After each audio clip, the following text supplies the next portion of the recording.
Good morning all of you.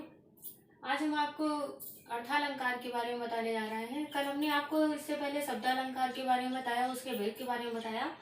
आज हम आपको अर्थालंकार के बारे में बताएंगे।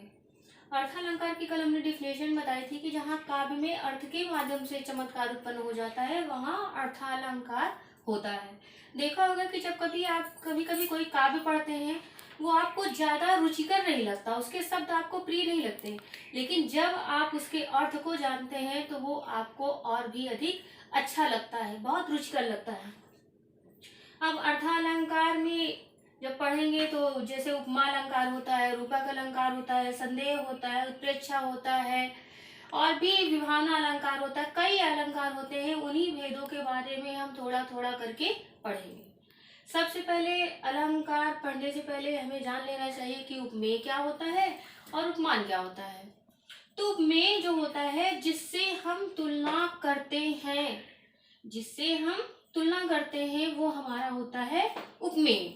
और जिसकी तुलना की जाए, क्या की जाए, जिसकी तुलना की जाती है वो हमारा होता है उपमान।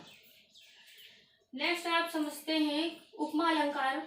उपमा अलंकार में क्या होता है कि जहां उपमेय में उपमान की समानता बताई जाए, जहां उपमेय में उपमान की समानता बताई जाए, समानता की जाए, तुलना की जाए, वहां पर उपमा अलंकार होता है। या फिर किसी व्यक्ति वस्तु स्थान की तुलना किसी दूसरे व्यक्ति वस्तु स्थान से की जाती है तो वहां पर हमारा उपमा अलंकार होता है। उदाहरण देखिए, जैसे लिखा है कि हरिपद कोमल कमल से।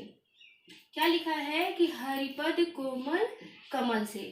अब हरिपद किसके बारे में बताया गया है? हरि के चरणों के बारे में बताया गया। तो हरि के बारे में बताया गया तो हरि जो है आपका उपमान है। और किससे क्या बताया गया है कि हरिपद कोमल कमल से, किसके समान कोमल है? कमल के समान। तो ये आपका हो गया उपमेय। या फिर नेक्स्ट उदाहरण से भी हम देख लेते हैं कि जैसे मुख मयंक सम मंजु मनोहर। मुख मयंक, मयंक मीन्स होता है चंद्रमा, और किसके समान? मंजु मनोहर, बहुत ही अधिक सुंदर है। तो यहाँ मुख जो है आपका ये हो जाएगा उपमान। और जो चंद मन सम, सम लगा हुआ है, समानता की जा रही है, तुलना की जा रही है, किससे की जा रही है? मंजु मनोहर। तो ये आपका हो जाएगा उपमेय। और इस तरह आप उदाहरण लिखने के बाद इसका स्पष्टीकरण भी कर सकते हैं, क्लियर कर सकते हैं और आपके मार्क्स एग्जाम में बहुत ही अच्छे आएंगे। नेक्स्ट आप देखेंगे रूपक अलंकार, जहां उपमेय में उपमान का, उपमेय समझ रहे हैं ना, उपमेय में उपमान का भेद रहित आरोप होता है, वहां पर रूपक अलंकार होता है। स्टार्ट। आपको बताया गया। अब उदाहरण से आप देख लेते हैं कि मुख चंद्र है या मुख चंद्र है। क्या लिखा हुआ है? मुख चंद्र है। अब यहाँ पर मुख का चंद्र पर क्या हुआ है? भेद रहित आरोप हुआ है। क्या हुआ है? भेद रहित आरोप।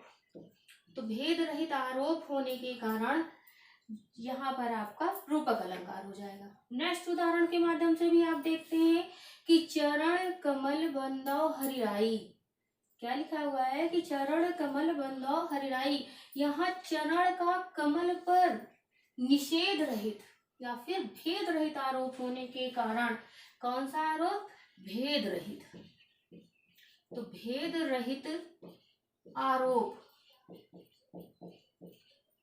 जब भेद रहित आरोप होता है तो वहां पर कौन सा अलंकार हो जाता है? रूपक अलंकार हो जाता है। जैसे आपका एक उदाहरण आपने शायद पढ़ा है, हाई स्कूल में भी है, उदित उदय गिरि मंच पर रघुबर बाल पतंग, बिकसे संत सरोसम हर्षित लोचन।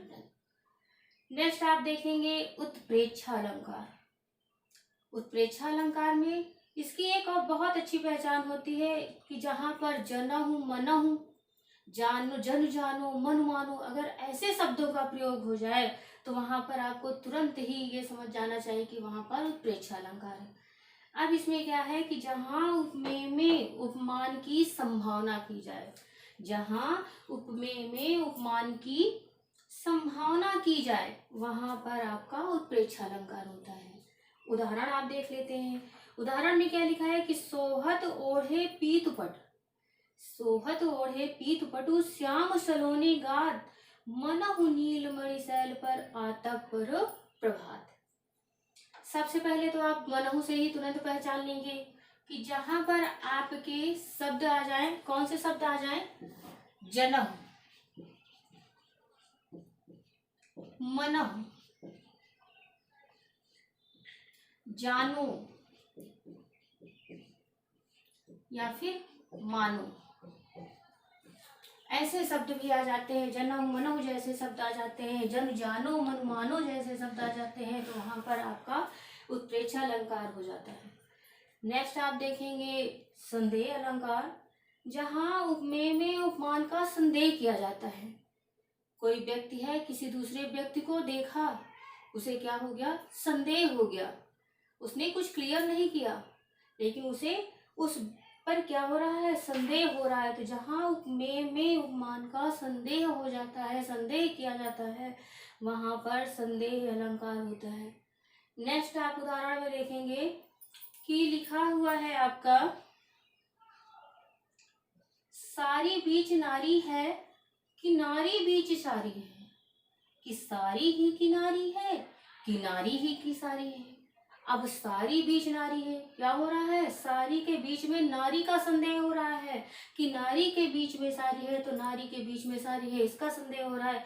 कि सारी ही की नारी है, तो यानी सारी के की ही नारी है, ये भी संदेह हो रहा है। या फिर नारी ही की सारी है, यानी हर एक वस्तु जो है, हर एक चीज जो है एक दूसरे पर क्या कर रही है? संदेह किया जा रहा है। इसलिए यहाँ पर संदेह अलंकार है, नारी में सारी का और सारी में नारी का। नेक्स्ट उदाहरण के माध्यम से भी हम देख लेते हैं। जैसे आपका एक उदाहरण और भी लिखा हुआ है। उदाहरण है आपका, मुख है कि चंद्र, मुख है कि चंद्र, चंद्र है कि मुख। तो मुख को किसके समान बताया जा रहा है? चंद्रमा के समान बताया जा रहा है। और नेक्स्ट पॉइंट में दूसरे ही शब्दों में बताया जा रहा है कि चंद्र है कि मुख, अर्थात इसके बीच में, यानी मुख का चंद्रमा में और चंद्र का मुख में, दोनों के बीच पर ही संदेह हो रहा है। एक दूसरे पर संदेह होने के कारण यहाँ पर संदेह अलंकार हो जाता है। इस तरह आप समझ लेते हैं उपमा अलंकार। और इससे आप ये भी समझ लीजिए कि जहाँ पर सम, समान, समानता, अगर ऐसे शब्द आ जाएं तो तुरंत आप पहचान लेंगे। जैसे हरिपद कोमल कमल से, तो इससे भी आप किसके समान है? कोमल है, कमल के समान है। यहाँ पर सम है, सम की जाए, समानता की जाए, बराबरी की जाए, वहां पर उपमा। और जहाँ पर भेद रहित आरोप हो जाता है वहां पर रूपक अलंकार। और जहाँ पर जनहु मनहु जना जानो मानो ऐसे शब्दों का प्रयोग होता है वहां पर उत्प्रेक्षा। और जहाँ पर उपमेय में उपमान का संदेह हो जाए वहां पर संदेह अलंकार होता है। निश्चित है आपको अच्छा समझ में आ गया, और इससे आपके एग्जाम में क्वेश्चन भी आएंगे और आप इसी ढंग से लिखिएगा। और जो हमने समझाया है उसी को आप स्पष्टीकरण में लिख सकते हैं, और ये सब आप अपनी कॉपी में नोट कर सकते हैं। आपको अच्छा समझ में आएगा। Thank you.